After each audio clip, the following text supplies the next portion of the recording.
LePage has released their 2023 Canadian first-time homebuyer survey, and here's what you need to know. 67% of first-time homebuyers reported feeling worried that they'd miss out on the house they really wanted because they had an insufficient down payment. This number was up from 62% in 2021 and 57% in 2019. Unsurprisingly, this number was actually higher in two of the country's most expensive markets. 74% of first-time homebuyers in Toronto and 71% of potential first-time homebuyers in Vancouver reported feeling worried that they wouldn't have the down payment necessary. The age of a first-time homebuyer also increased in 2023 compared to 2 years ago. In 2023, 24% of first-time homebuyers were under the age of 30, compared to 2 years ago in 2021, that number was 29%.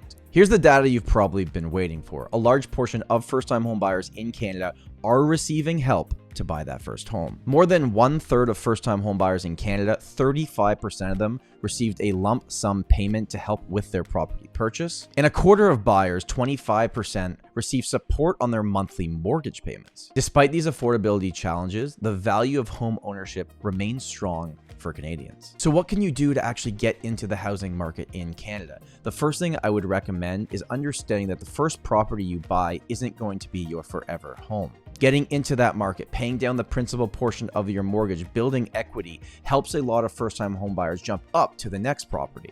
We see this time and time again with our own clients that buy a property and 5 years later sell it and jump up to the property they probably wanted 5 years ago. The unfortunate reality with Canadian housing prices, if you save up to buy the property you really want instead of the property you can currently afford, you may be left on the sidelines. Some simple but very helpful advice that we give first-time homebuyers is that if you know your rent is $2,000 a month, and to buy the same type of property it would cost you $3,000 a month, keep paying your $2,000 in rent, but put that extra $1,000 into a high-interest savings account. That way you'll know if you can afford the change in payments, and you'll get used to it so that when you buy that first property, it's not a shock. If you're thinking about getting into the market for the first time, reach out to your local LePage realtor.